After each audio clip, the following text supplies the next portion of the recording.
pagi itu, matahari mulai menyinari desa Gondangwangi, menyelinap di antara celah-celah dedaunan yang masih basah oleh embun. Angin sepoi-sepoi berhembus pelan, membawa aroma tanah basah dan suara kicauan burung yang bersahut-sahutan. Di sebuah rumah reot yang terbuat dari bambu, seorang wanita tua bernama Mak Minah tengah duduk di depan rumahnya. Dengan penuh kasih sayang, ia menyodorkan sepiring nasi bercampur sepotong ikan kepada 2 ekor kucing peliharaannya. Si Belang dan si Bejo langsung melahapnya dengan lahap.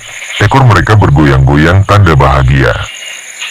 Mak Minah hidup seorang diri di desa terpencil itu. Suami dan anak sematawayangnya telah lama meninggal, meninggalkannya dalam kesepian yang hanya bisa diisi oleh keberadaan kedua kucing kesayangannya. Rumahnya kecil dan sederhana, dengan dinding anyaman bambu yang mulai lapuk dan atap rumbia yang kerap bocor saat hujan turun. Meski begitu, Mak Minah tak pernah mengeluh. Sehari-hari, ia bekerja di sawah milik orang lain sebagai buruh tani. Penghasilannya tak menentu, hanya cukup untuk makan sehari-hari, itu pun kadang masih kurang. Jika sedang tak ada pekerjaan, ia mengandalkan belas kasih tetangga yang sesekali memberinya makanan atau sekadar bahan dapur. Tetangga-tetangganya memang baik dan iba melihat keadaan Mak Minah. Mereka tahu bahwa wanita tua itu sudah renta dan tak memiliki siapa-siapa lagi di dunia ini, kecuali 2 ekor kucing yang selalu menemaninya. Siang itu, matahari bersinar terik, menyengat kulit siapa saja yang berada di bawahnya. Butiran keringat mengalir di dahi Mak Minah yang tengah sibuk mencabut rumput di sawah. Tangannya yang sudah mulai keriput tetap cekatan, meski tenaganya tak sekuat dulu.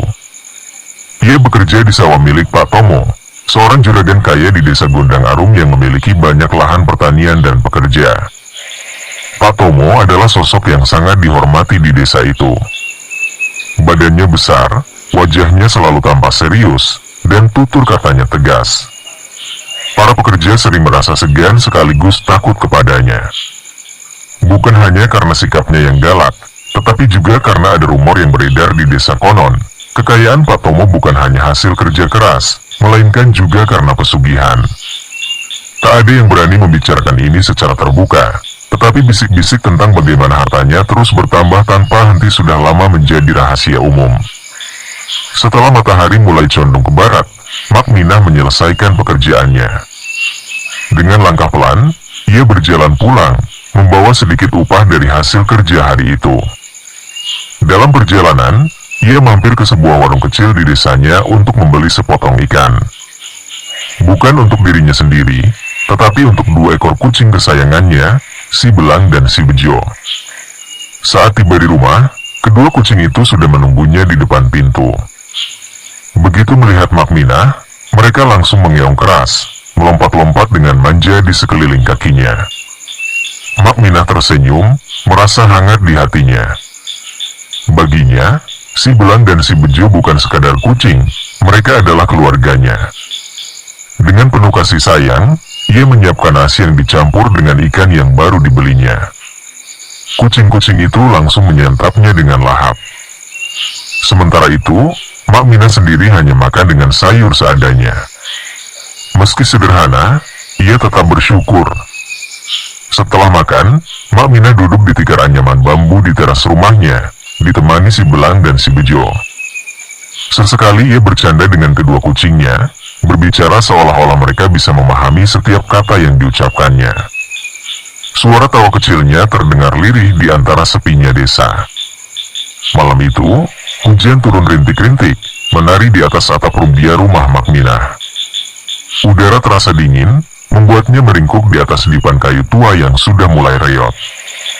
Di sampingnya, si Belang dan si Bejo tidur nyenyak, sesekali menggerakkan ekor mereka seolah merasakan kehangatan di sisi Mak Minah.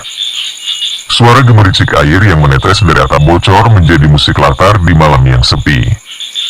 Keesokan paginya, langit masih tampak mendung. Setelah bangun, seperti biasa, Mak Minah memberi makan kedua kucingnya dengan sisa nasi dan sedikit lauk yang ia punya.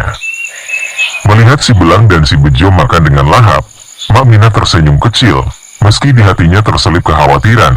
Hari ini, ia harus bekerja agar bisa membeli makanan lagi untuk mereka. Dengan semangat yang tersisa, Makminah berangkat ke sawah Pak Tomo. Namun, setibanya di sana, ia disambut dengan kabar yang tak ia duga. Pak Tomo, dengan suaranya yang tegas dan wajah tanpa ekspresi, mengatakan bahwa hari ini Makminah tidak perlu bekerja. Pekerjaan di sawah sudah hampir selesai, dan para pekerja lain yang lebih cepat akan menyelesaikannya. Lebih buruk lagi, ia baru bisa kembali bekerja setelah musim panen tiba, yang entah kapan. Makminah terdiam.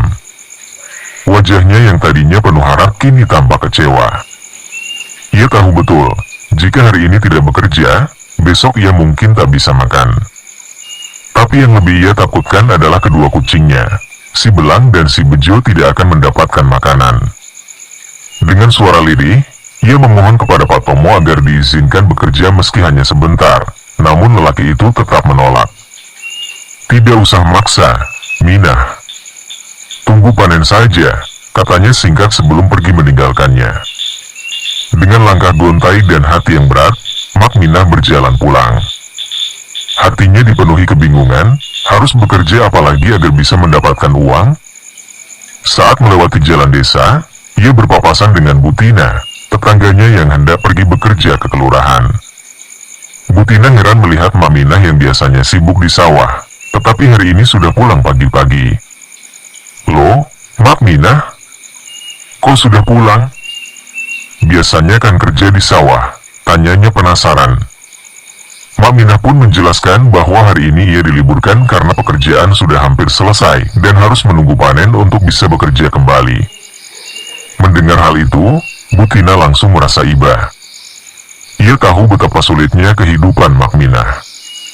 Tanpa pikir panjang, Butina menawarkan sesuatu. Makminah, kalau mau, bersihkan pekarangan rumah saya saja. Sebenarnya rumputnya belum tinggi, tapi saya butuh bantuan. Nanti saya kasih upah, ya. Makminah yang awalnya murung kini tampak lebih cerah. Wah, terima kasih banyak, Butina.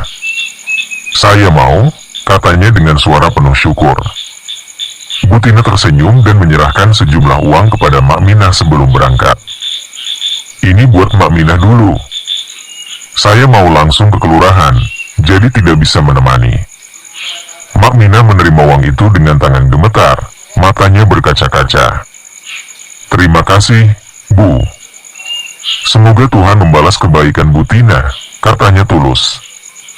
Hari yang tadinya suram kini terasa lebih ringan.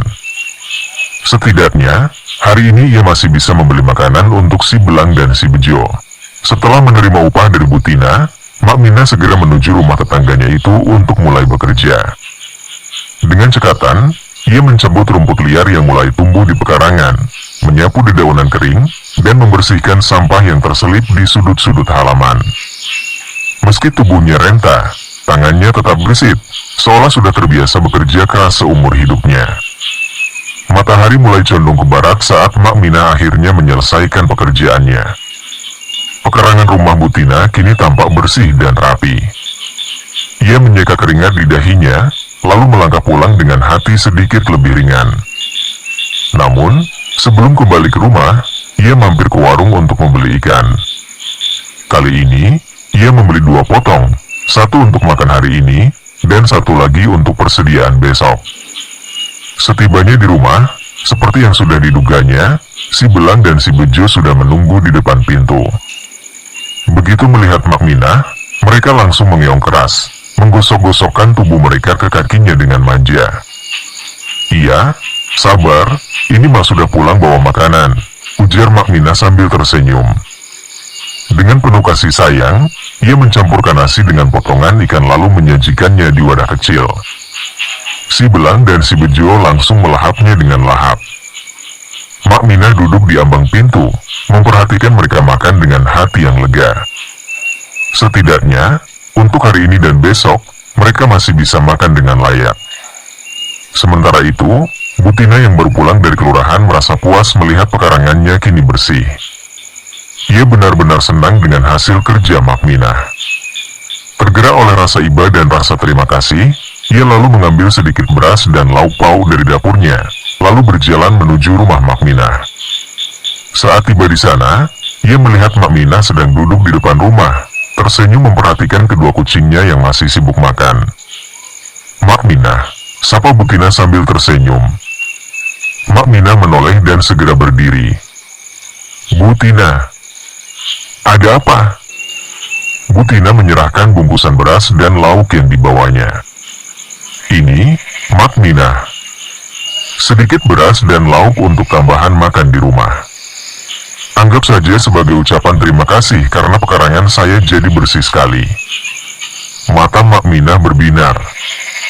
Dengan tangan gemetar, ia menerima pemberian itu dengan penuh rasa syukur. "Terima kasih banyak, Butina. Semoga Tuhan membalas kebaikan Bu," ucapnya haru. Mak Minah lalu menoleh ke arah si Belang dan si Bejo yang kini duduk dengan perut kenyang. "Lihat, ini rezeki kita hari ini, Nak. Kita masih bisa makan enak lagi besok," ujarnya dengan suara penuh kasih. Butina tersenyum melihat pemandangan itu. "Kalau butuh apa-apa, jangan sungkan, ya, Mak Minah," katanya sebelum pamit pulang. Mak Minah mengangguk penuh rasa terima kasih. Saat Butina berlalu, ia duduk kembali di depan rumah, menikmati sisa sore bersama dua kucing kesayangannya. Di balik semua kesulitan yang ia alami, ia masih percaya bahwa rezeki selalu datang di waktu yang tepat. Beberapa hari telah berlalu sejak Mak Minah mendapat bantuan dari Butina. Namun, pagi ini, saat ia hendak memasak, ia menatap ke dalam tempayan berasnya yang kini hanya tersisa segenggam. Cukup untuk makan hari ini, tapi tidak lebih. Sementara itu, lauk pauk sudah habis sejak kemarin. Dengan langkah pelan, Mak Minah keluar ke pekarangan rumah. Ia mencari sisa-sisa sayur yang masih bisa dipetik untuk dimasak. Namun, hatinya tak bisa tenang.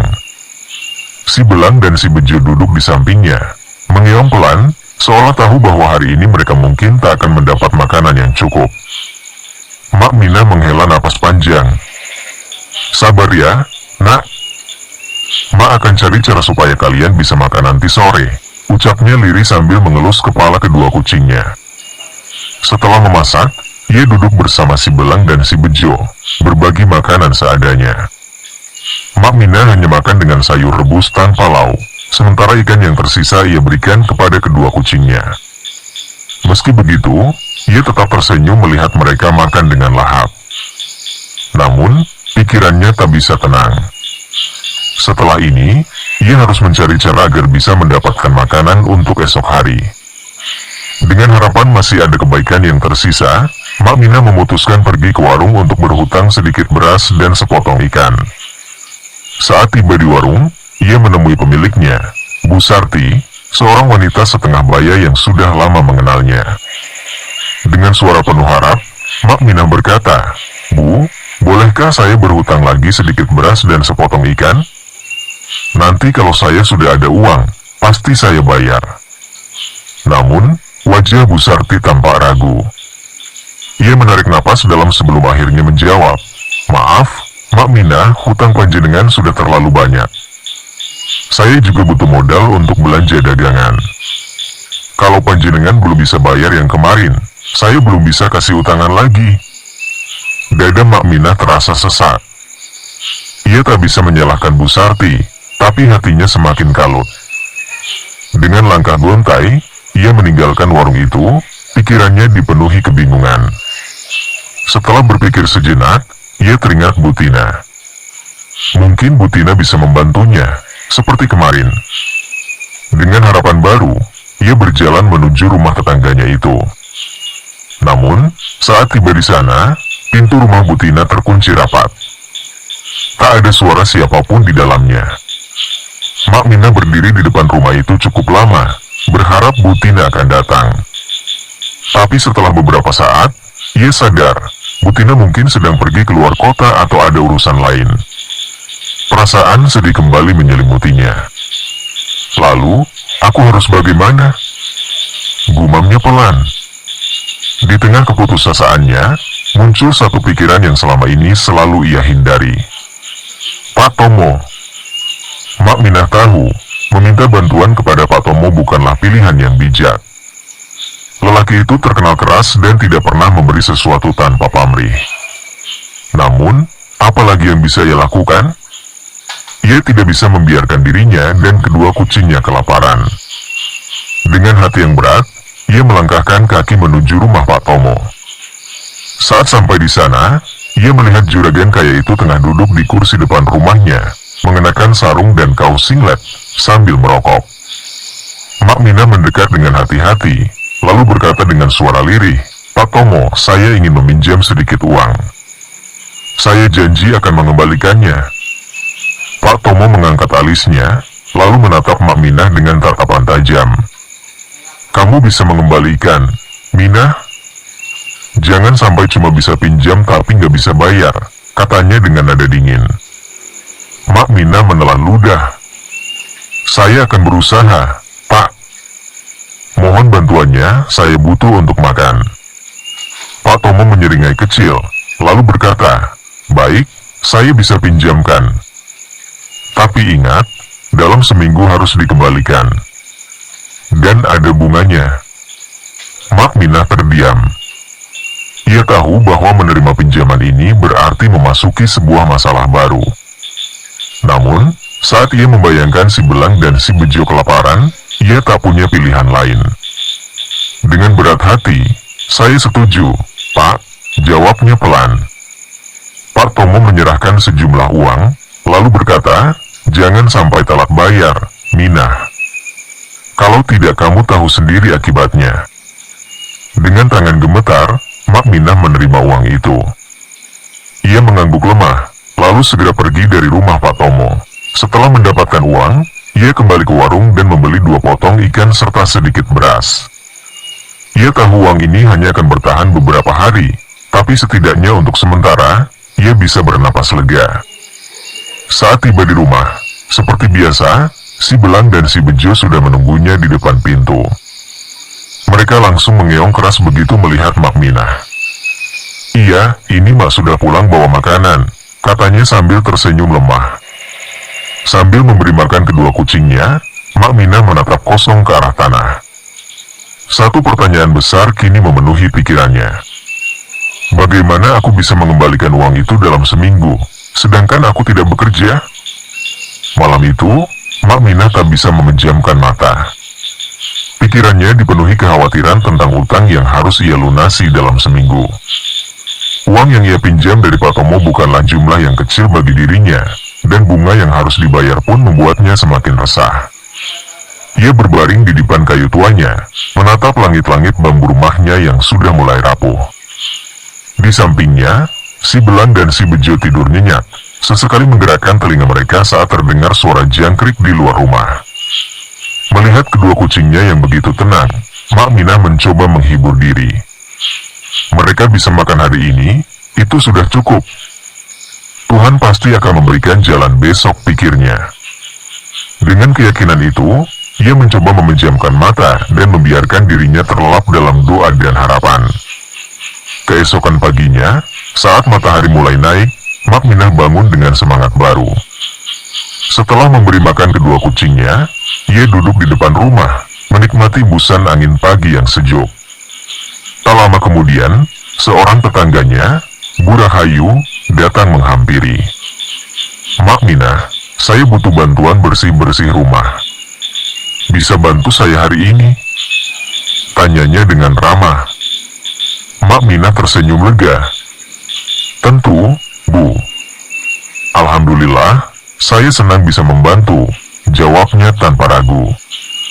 Meski upahnya tidak banyak, Mak Mina tetap bersyukur. Setidaknya, ia bisa menabung sedikit demi sedikit untuk melunasi utangnya kepada Pak Tomo. Hari-hari berikutnya, rezeki terus datang secara tak terduga. Beberapa tetangga lain mulai meminta bantuannya untuk berbagai pekerjaan, seperti membersihkan pekarangan, mencuci pakaian, atau sekadar membantu memasak di dapur. Meski tubuhnya lelah, Mak Mina tak pernah mengeluh. Setiap koin yang ia dapatkan, ia sisihkan dengan hati-hati, memastikan bahwa dalam waktu seminggu ia bisa membayar hutangnya. Setiap malam, saat duduk di depan rumah bersama si Belang dan si Bejo, Mak Mina tersenyum penuh syukur. Kalian tahu, nak, Tuhan memang selalu punya cara untuk menolong hambanya yang sabar, ucapnya sambil mengelus kepala kedua kucingnya yang mengeong lembut. Untuk pertama kalinya setelah sekian lama, Mak Minah merasa ada harapan.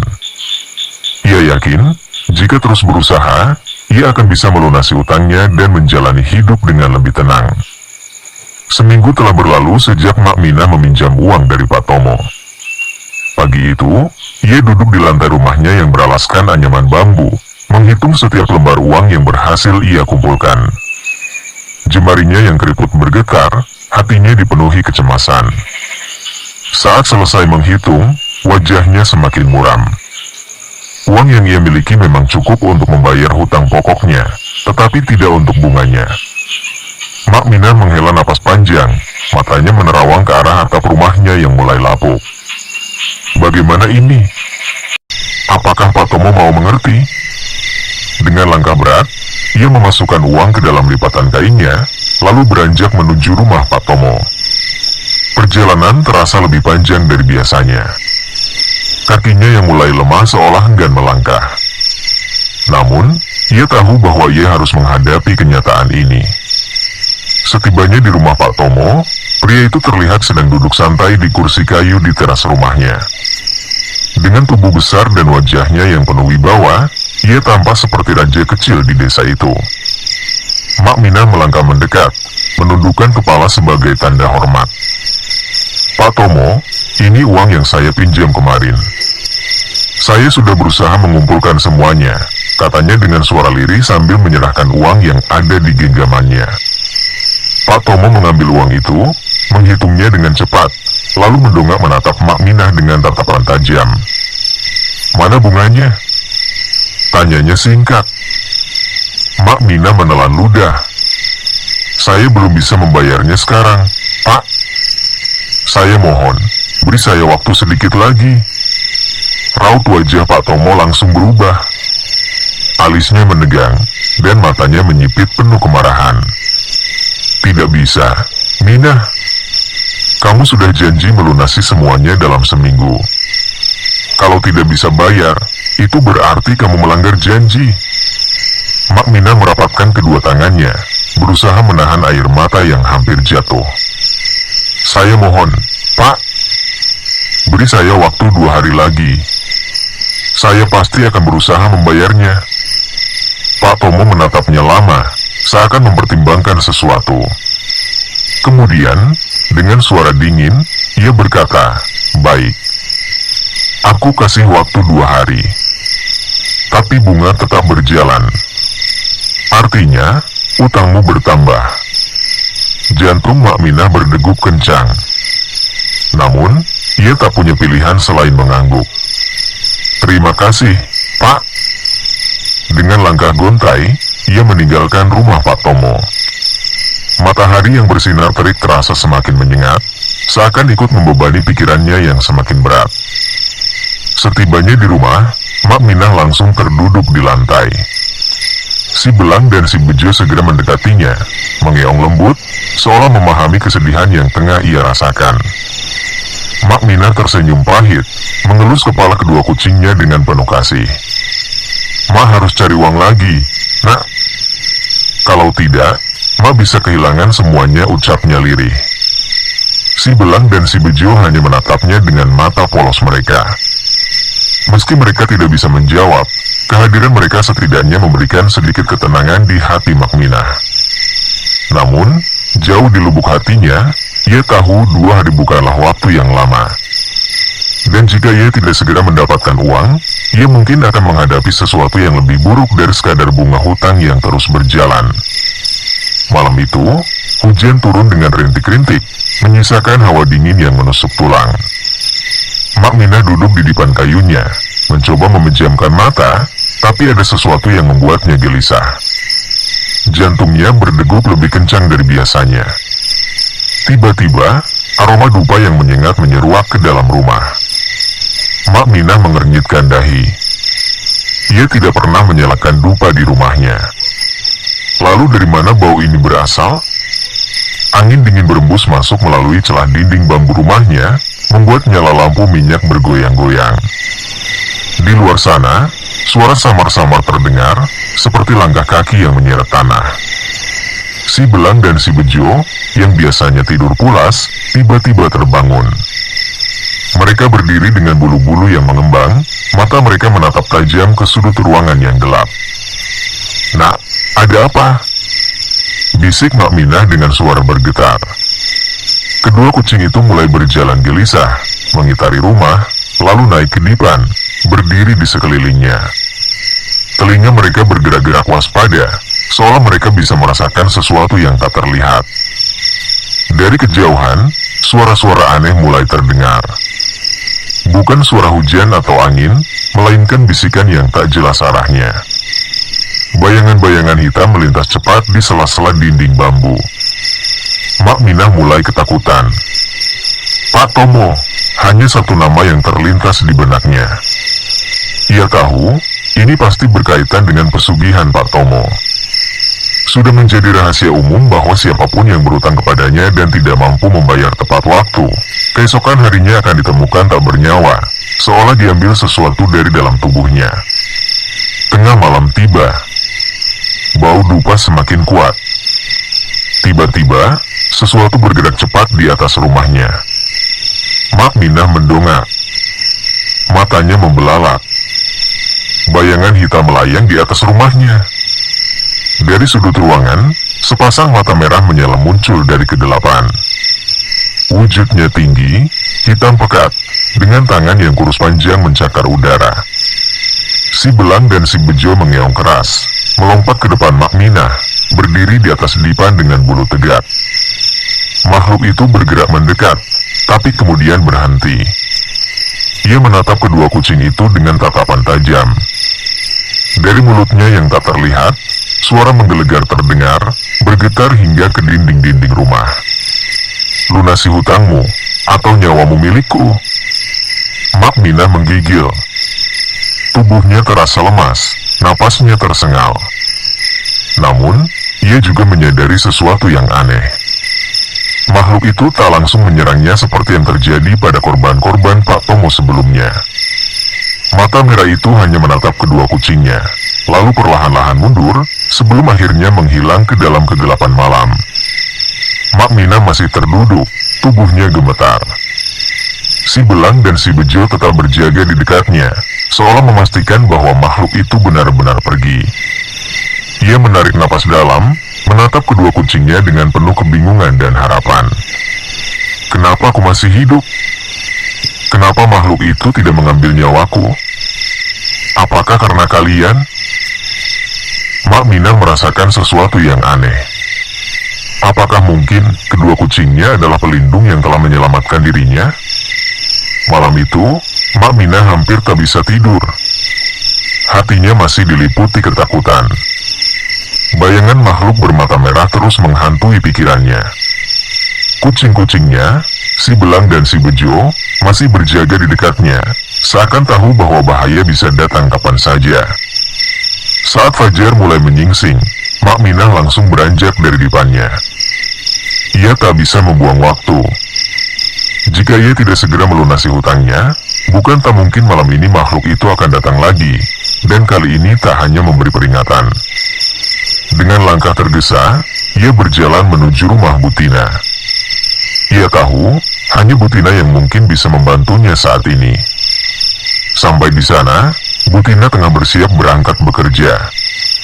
Ia terkejut melihat Mak Minah berdiri di depan rumahnya dengan wajah pucat dan tubuh gemetar. "Mak Minah, pagi-pagi sudah kesini. Ada apa?" tanyanya dengan penuh keheranan. Mak Minah menarik napas panjang, lalu mulai menceritakan semuanya. Tentang hutangnya pada Pak Tomo, tentang ancaman yang ia terima, dan tentang kejadian mengerikan yang terjadi semalam. Butina mendengarkan dengan seksama, wajahnya semakin serius. Ia tahu bahwa rumor tentang pesugihan Pak Tomo bukan sekadar cerita kosong. Banyak orang yang sudah menjadi korban. "Mak Minah, kenapa kamu berani berhutang ke dia?" "Semua orang di desa ini tahu bahwa siapapun yang tidak membayar tepat waktu, nyawanya bisa melayang," kata Butina dengan nada prihatin. Mak Minah menunduk, merasa bersalah. Saya terpaksa, Bu, demi makan kucing-kucing saya, demi bertahan hidup. Bu Tina terdiam sejenak. Hatinya diliputi rasa kasihan. Ia menghela napas panjang, lalu masuk ke dalam rumah. Tak lama kemudian, ia kembali dengan beberapa lembar uang di tangannya. Ini, Mak Minah. Ambil dan segera lunasi hutangmu sebelum terjadi hal yang lebih buruk, kata Bu Tina sambil menyodorkan uang itu.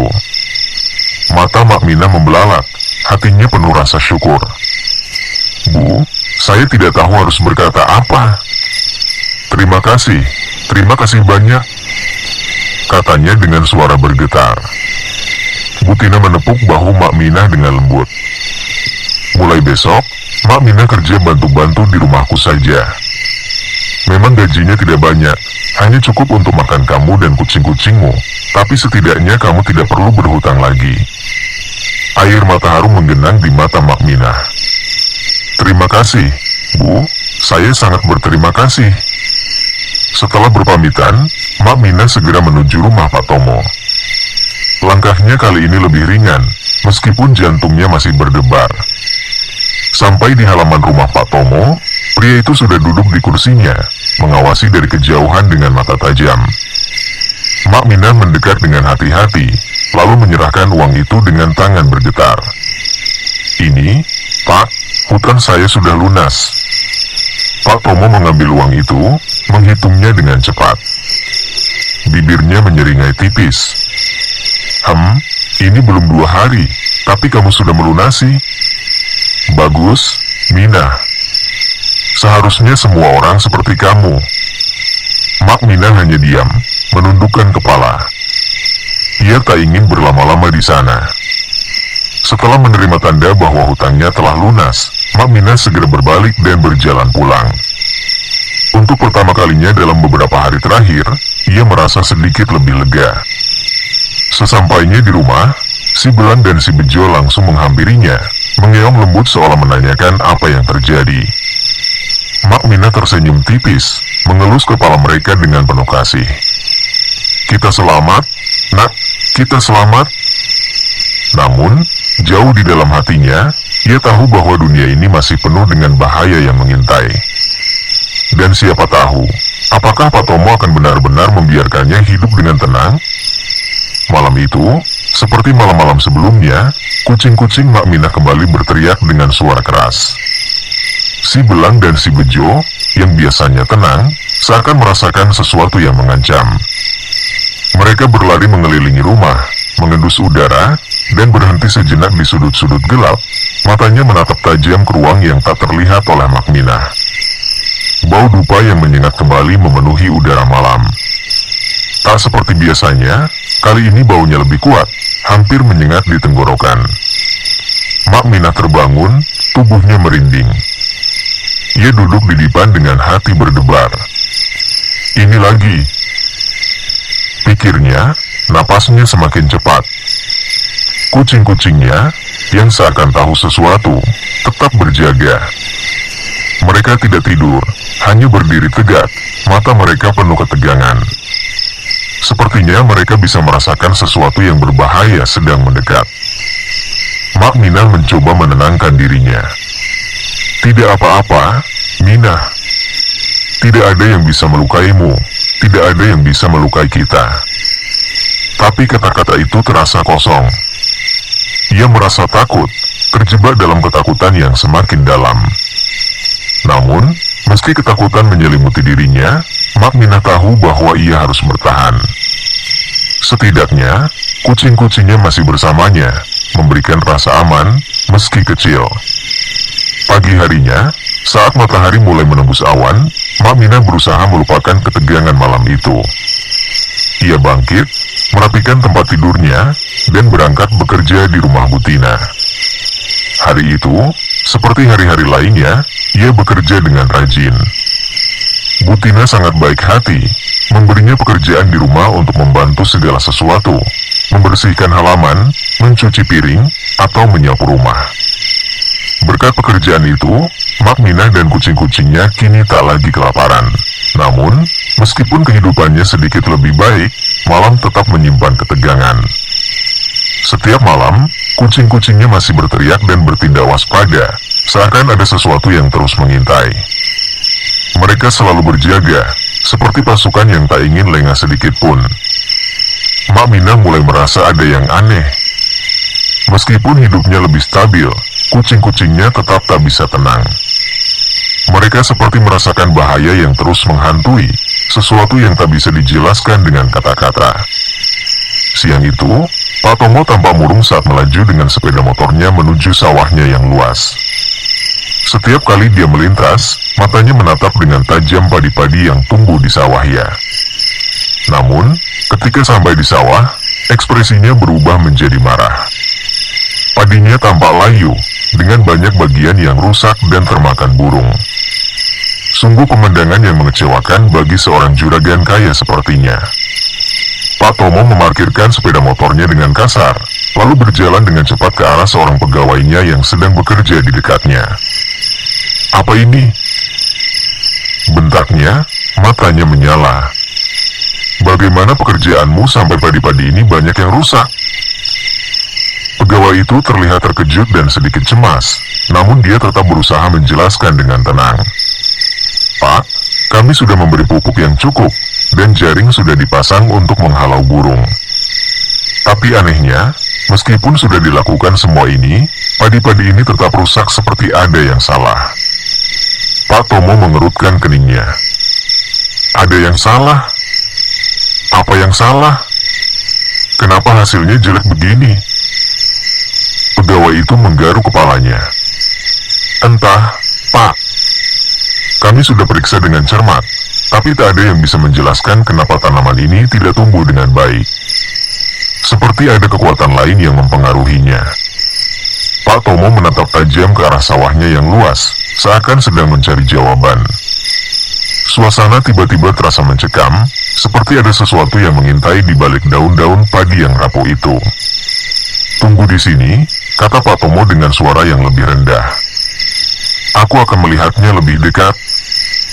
Pegawai itu hanya mengangguk, namun wajahnya terlihat gelisah. Dia tahu ada sesuatu yang tak beres, dan dia merasakan bahwa perasaan itu bukan hanya kecurigaan semata. Pak Tomo berjalan menuju tengah sawah, di mana padi-padi itu terlihat lebih rusak dan rapuh. Dia menunduk, memperhatikan tanah yang gelap dan basah. Hatinya berdebar, dan di dalam dirinya, ada perasaan tak enak yang mulai muncul. Malam itu, angin malam berhembus dengan kuat. Pak Tomo berdiri di depan ruangan tertutup di bagian belakang rumahnya, hati berdebar penuh ketegangan. Nampan berisi bunga 7 rupa, dupa, beberapa helai padi, ceker ayam cemani, dan kopi hitam berada di tangannya. Semua perlengkapan itu sudah disiapkan dengan cermat, meski hatinya masih dipenuhi rasa ragu dan ketakutan. Dia tahu ini adalah langkah terakhir yang harus diambil agar pesugihannya bisa berhasil kembali, tapi entah kenapa ada perasaan yang begitu berat di hatinya. Dengan langkah pasti namun penuh kecemasan, Pak Tomo memasuki ruangan gelap itu. Di dalamnya hanya ada cahaya redup dari lilin yang menyala. Ruangan itu terasa pengap, penuh dengan aura mistis yang membuat Pak Tomo merasa seperti dihimpit oleh sesuatu yang tak tampak. Pak Tomo mulai membaca mantra, suaranya bergetar meski berusaha terdengar tenang. Tiba-tiba angin semakin kencang, dan ruangan itu dipenuhi dengan bayangan hitam yang melayang. Pak Tomo bisa merasakan hawa dingin yang menusuk, seolah-olah makhluk yang ia panggil sudah datang. "Kenapa kamu memanggilku, Tomo?" Suara itu bergema di seluruh ruangan, membuat Pak Tomo merinding. Pak Tomo menunduk, suaranya tercekat. Aku ingin tahu kenapa hasil panenku gagal. Kenapa tanahku menjadi tandus? Padi-padiku diserang burung. Kenapa pesugihanku tidak bekerja?" Makhluk itu, sosok besar dengan mata merah menyala, muncul di hadapan Pak Tomo. Tangan kurusnya terulur, dan tubuhnya melayang di udara, seolah-olah tidak terikat oleh hukum dunia. "Pesugihanmu tidak bekerja karena sudah lama tidak ada tumbal yang diberikan. Tanahmu dan hasil panenmu adalah imbalan dari darah yang telah kuambil." Suara itu terdengar seperti bisikan, namun dalam hati Pak Tomo, Bisikan itu terasa seperti petir yang menggelegar. Pak Tomo tercekat. Tumbal, tidak ada lagi yang bisa kupersembahkan. Istriku sudah, dan aku tak punya anak. Semua orang sudah tahu rahasia ini. Makhluk itu tertawa dengan suara mengerikan. Suaranya bergema di seluruh ruangan. Jika kau ingin hasil panenmu kembali berhasil, berikan tumbal segera. Jika tidak, maka kaulah yang akan menjadi penggantinya, Tomo. Pak Tomo terdiam. Rasa takut yang luar biasa merasuki tubuhnya, namun di sisi lain, ia merasa terpojok. Harus ada seseorang yang menjadi tumbalnya, dan ia tahu betul bahwa jika tidak, dirinya sendiri yang akan menjadi korban. Makhluk itu melayang menjauh, dan dengan suara yang semakin jauh, ia berkata, waktu sudah hampir habis. Pilihlah, Tomo. Pak Tomo jatuh terduduk di lantai, matanya kosong, pikiran dan hatinya bercampur aduk. Siapa yang harus ia pilih? Di hadapannya hanya ada pilihan yang mengerikan, memberikan tumbal atau menjadi tumbalnya sendiri. Malam itu, Pak Tomo duduk sendirian di ruang tengah rumahnya yang luas namun terasa dingin dan sunyi. Lampu minyak di meja kecil berkelip lemah, menciptakan bayangan panjang yang menari di dinding. Kopi hitam di cangkir tanah liat di depannya sudah mulai dingin, tapi pikirannya masih terus berkecamuk. Ia mengetuk-ngetukkan jarinya ke meja, pikirannya dipenuhi pertimbangan. Pesugihannya menuntut tumbal, dan kalau ia tidak segera menyediakannya, nasibnya akan lebih buruk dari sekadar panen gagal. Dulu, ia sudah pernah mengorbankan istrinya demi kekayaan dan kekuasaannya. Sekarang, ia sudah tidak punya siapa-siapa lagi. Tak ada anak, tak ada sanak saudara. Matanya menyipit tajam. Mak Minah. Wanita tua itu hidup sebatang kara, hanya ditemani 2 ekor kucing. Tak ada keluarga yang akan mencarinya jika tiba-tiba hilang. Dia sempurna sebagai tumbal. Udara masih dingin saat Pak Tomo mengendarai sepeda motornya menuju rumah Mak Minah. Jalanan desa yang masih sepi diselimuti kabut tipis, hanya terdengar suara jangkrik dan beberapa ekor ayam yang mulai berkokok. Rumah Mak Minah tampak sunyi seperti biasanya. Rumah tua berdinding bambu itu tampak rapuh, seolah sekali dorong bisa roboh. Pak Tomo turun dari motornya, menepuk-nepuk bajunya yang terkena embun pagi. Ia menarik napas panjang, memasang senyum pura-pura ramah, lalu mengetuk pintu kayu dengan cukup keras. Tak lama, terdengar suara langkah kaki dari dalam. Pintu terbuka, dan di ambang pintu berdirilah Mak Minah dengan pakaian sederhana. Wajahnya yang tua tampak ramah, namun ada sedikit keheranan di matanya. Ada apa, Pak Tomo? Pagi-pagi sekali sudah kesini, tanya Mak Minah lembut. Namun sebelum Pak Tomo sempat menjawab, tiba-tiba 2 ekor kucing Mak Minah, si Belang dan si Bejo, melompat ke depan pintu, berdiri di hadapannya dengan ekor mengembang dan bulu-bulu berdiri. Mereka mengeong keras, suaranya bukan seperti kucing biasa, melainkan seperti peringatan yang menyeramkan. Pak Tomo terperanjat. Jantungnya berdegup cepat saat menatap kedua kucing itu. Mata mereka bersinar tajam, seolah bisa melihat sesuatu yang tidak bisa dilihat manusia. Mak Minah tersenyum kecil melihat tingkah kucing-kucingnya. Maaf ya, Pak. Kucing-kucing saya memang suka begitu kalau ada tamu. Pak Tomo berusaha tetap tenang. Ia berdeham dan kembali memasang wajah ramah. Saya kesini mau menawarkan pekerjaan, Minah. Sawah saya sebentar lagi panen, saya butuh tenaga tambahan. Kamu kan butuh uang, kan? Mak Minah tampak berpikir sejenak. Namun kemudian ia menggeleng halus. Terima kasih, Pak Tomo, tapi saya sudah bekerja di rumah Butina. Saya sudah cukup untuk makan sehari-hari. Jawaban itu membuat senyum Pak Tomo memudar. Wajahnya seketika berubah kaku. Kamu yakin, Minah? Nada suaranya sedikit menekan. Bekerja di sawah saya pasti lebih menguntungkan. Aku bisa memberi upah lebih besar. Mak Minah tersenyum, tetap dengan nada lembutnya. Maaf, Pak Tomo, saya sudah nyaman bekerja di rumah Butina. Saya juga sudah tidak kuat bekerja di sawah lagi. Pak Tomo mengepalkan tangannya di balik punggung. Rencana awalnya gagal total. Dengan wajah yang ditahan agar tetap ramah, ia berkata, "Baiklah kalau begitu. Kalau berubah pikiran, datang saja ke rumah."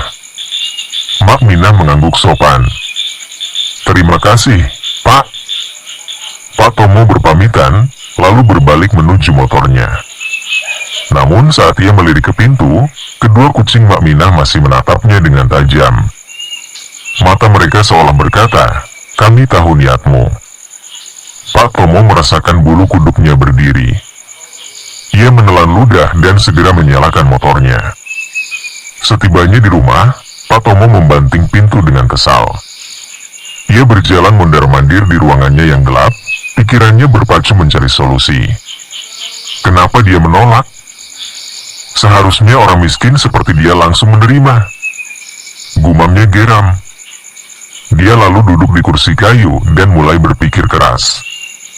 Jika Mak Minah tak mau datang kepadanya, maka ia harus membuatnya tak punya pilihan lain. Sore itu, langit mulai berwarna jingga saat Pak Tomo kembali ke rumah Mak Minah. Ia datang dengan senyum ramah, namun di balik senyumnya ada niat jahat yang sudah ia rencanakan matang-matang. Di depan rumah, Mak Minah sedang duduk di bangku kayu sambil mengelusi belang dan si bejo yang melingkar di pangkuannya. Kedua kucing itu langsung menegang begitu melihat Pak Tomo datang. Mata mereka menatap tajam, ekor mengembang, dan tubuh mereka mulai menegang seolah bersiap menghadapi sesuatu yang berbahaya. Pak Tomo berpura-pura tak memperhatikan kucing-kucing itu. Ia melangkah mendekat dan dengan suara yang dibuat seramah mungkin, ia berkata, "Minah, saya butuh bantuanmu." Mak Minah menoleh, masih dengan senyumnya yang ramah. "Ada apa, Pak Tomo?" "Saya butuh seseorang untuk membersihkan rumah saya malam ini. Besok pagi saya kedatangan tamu penting. Upahnya lumayan, Minah. Saya bayar lebih dari biasanya." Mak Minah berpikir sejenak. Tawaran itu cukup menggiurkan, apalagi ia bisa menggunakan uangnya untuk membeli lebih banyak makanan untuk kucingnya. "Baiklah, Pak," jawabnya akhirnya. Kedua kucingnya langsung mengeong keras, seolah keberatan dengan keputusan tuannya. Si belang bahkan mencakar lengan Mak Minah pelan, seperti memberi peringatan. "Hus, kenapa kalian?" Mak Minah menenangkan mereka. Pak Tomo hanya tersenyum samar, lalu menepuk jok belakang motornya. "Ayo, Minah, kita berangkat sekarang." Mak Minah mengangguk dan berdiri, lalu naik ke motor Pak Tomo. Kedua kucingnya berlari mengikuti motor yang mulai melaju meninggalkan rumah. Namun semakin jauh mereka pergi, suara motor semakin menghilang, dan si belang serta si bejo kehilangan jejak Mak Minah. Mereka mengeong keras di ujung jalan desa, kebingungan mencari arah tuannya pergi. Di kejauhan, matahari perlahan tenggelam, menyisakan langit kelam yang semakin gelap. Setelah tiba di rumah Pak Tomo, Mak Minah langsung diarahkan untuk membersihkan ruang tamu yang luas. Meski rumah itu besar dan megah, suasananya terasa sunyi dan dingin, seperti ada sesuatu yang mengintai dari kegelapan. Sambil menyapu lantai dan merapikan perabotan, Mak Minah merasakan ada yang aneh. Udara di dalam rumah ini lebih dingin dari biasanya, dan beberapa kali ia merasa seperti ada bayangan yang melintas di sudut matanya. Namun, ia mencoba mengabaikannya. Setelah ruang tamu bersih, Pak Tomo menyuruhnya membersihkan halaman depan. Mak Minah menurut, tetapi saat ia hampir selesai, Pak Tomo mendekatinya dengan wajah serius. "Minah, ada satu ruangan lagi yang perlu dibersihkan," katanya. "Ruangan itu sudah lama tidak dibuka, jadi mungkin agak berdebu. Kamu tidak keberatan, kan?" Mak Minah mengangguk. "Baik, Pak." Ia mengikuti Pak Tomo ke bagian belakang rumah. Di sana ada sebuah pintu kayu tua yang tampak berbeda dari ruangan lain. Catnya sudah mengelupas, dan ada ukiran aneh di kusennya. Saat Pak Tomo membuka pintu, Aroma api bercampur bau dupa langsung menyeruak. "Masuklah, bersihkan dengan baik," perintah Pak Tomo. Mak Mina melangkah masuk dengan hati-hati. Begitu ia berada di dalam, ruangan itu terasa gelap pekat. Tidak ada lampu atau saklar yang bisa dinyalakan. Jantungnya berdegup lebih cepat. "Ruangan apa ini?" pikirnya dalam hati. Namun, sebelum ia sempat keluar untuk bertanya, tiba-tiba pintu di belakangnya tertutup dengan keras. Mak Mina berbalik dengan panik, meraih gagang pintu, tetapi pintu itu terkunci. "Pak Tomo, buka pintunya. Tolong!" Mak Mina berteriak sambil menggedor-gedor pintu. Di luar, Pak Tomo berdiri dengan senyum dingin, mendengar teriakan Mak Mina dengan tatapan kosong. Ia lalu berjalan ke ruang tengah, menyiapkan sesajen berisi bunga 7 rupa, dupa yang menyala, ceker ayam cemani, dan secangkir kopi hitam. Malam ini, jam 12 tepat, Mak Mina akan menjadi tumbal. Sementara itu, di dalam ruangan gelap, Mak Mina merasa ada sesuatu yang bergerak di sudut. Ia menelan ludah. Suara bisikan samar mulai terdengar, dan udara di dalam semakin dingin. Terima kasih sudah menonton video ini. Jangan lupa untuk like, komen, dan subscribe untuk mendapatkan update terbaru. Sampai jumpa di video berikutnya, dan tetap jaga kesehatan.